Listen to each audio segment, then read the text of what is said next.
জুলাই বিপ্লবে শহীদ মীর মুগ্ধর স্মরণে বিপিএল এর মাঠে থাকবে মুগ্ধ কর্নার। স্টেডিয়ামে ৬টি পয়েন্ট থেকে দর্শকদের বিনামূল্যে পানি সরবরাহ করা হবে। আর নিরবিচ্ছিন্নভাবে বিনামূল্যে পানি সরবরাহের কাজটি করবে পুষ্টি ড্রিঙ্কিং ওয়াটার। এদিকে ম্যাচ শুরুর একদিন আগেও বিপিএল এর টিকিট পাওয়া নিয়ে ধোঁয়াশায় ছিলেন দর্শকরা। তাদের বিক্ষোভের পর অনলাইন ও ব্যাংকে টিকিট পাওয়ার বিষয়টি নিশ্চিত করেছে বিসিবি। মনির হোসেন খানের আরও একটি রিপোর্ট। ভাই পানি লাগবে পানি। জুলাইয়ের তপ্ত গরমে উত্তপ্ত আন্দোলনে মুগ্ধের এই আহ্বান কানে বাজে অনেকেরই। বৈষম্য বিরোধী আন্দোলনে শহীদ মীর মাহফুজুর রহমান মুগ্ধের আহ্বান ছুঁয়ে গেছে এদেশের প্রতিটি মানুষের হৃদয়ে। আগেই ঘোষণা ছিল এবারের বিপিএলে জুলাই বিপ্লবের শহীদদের স্মরণ করা হবে, মুগ্ধ কর্নার থেকে বিনামূল্যে সরবরাহ করা হবে পানি। প্রতিশ্রুতি বাস্তবায়নে এগিয়ে এসেছে একটি বেসরকারি মিনারেল ওয়াটার সাপ্লাই কোম্পানি পুষ্টি। এবার তারা বিপিএল এর অফিসিয়াল ড্রিঙ্কিং পার্টনার। মুগ্ধর মাধ্যমে সকল শহীদদের স্মরণের সুযোগ হাতছাড়া করতে চায়নি পৃষ্ঠপোষকরা। আমাদেরকে বিপিএল এর যে মুগ্ধ কর্নার করে সেখানে বিনামূল্যে পানি পান করানোর জন্য যে সুযোগ দেওয়া, এটা আসলে তার কৃতজ্ঞতা। অ্যাজ মাচ রিকোয়ার্ড, যতটুকু লাগবে আমরা এই জায়গাটাতে বেরো ওপেন। আমরা প্রতিটা 6টা কর্নার করছি, প্রতিটা কর্নার আমরা কমপক্ষে 4টা করে ছোট বোট রাখবো।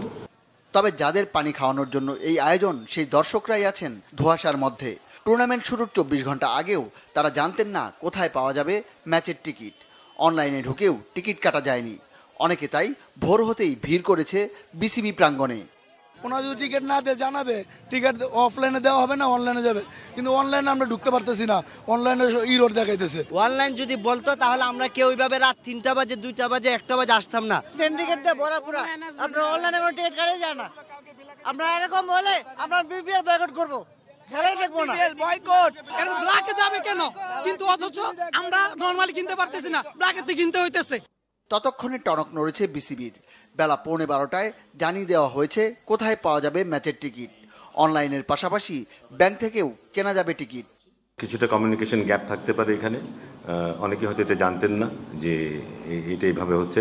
তা আমাদের ধারণা ছিল যে অনলাইনে মানুষের আগ্রহটা বেশি থাকবে, কারণ ওখানে করাটা রিলেটিভলি একটু সহজ হবে। কিন্তু হয়তো সেখানে কিছুটা কমপ্লিকেশন হতে পারে, তাদের ব্যক্তিগত নলেজের অভাব থাকতে পারে, কারো অনলাইনে সে ওইভাবে হয়তো কমফোর্টেবল নাও থাকতে পারে। সেক্ষেত্রে হয়তো তারা স্বাভাবিকভাবেই হার্ড কপি নিতে চাইবেন।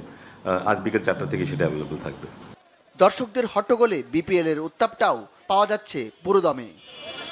মনির হোসেন খান, বাংলা ভিশন, ঢাকা।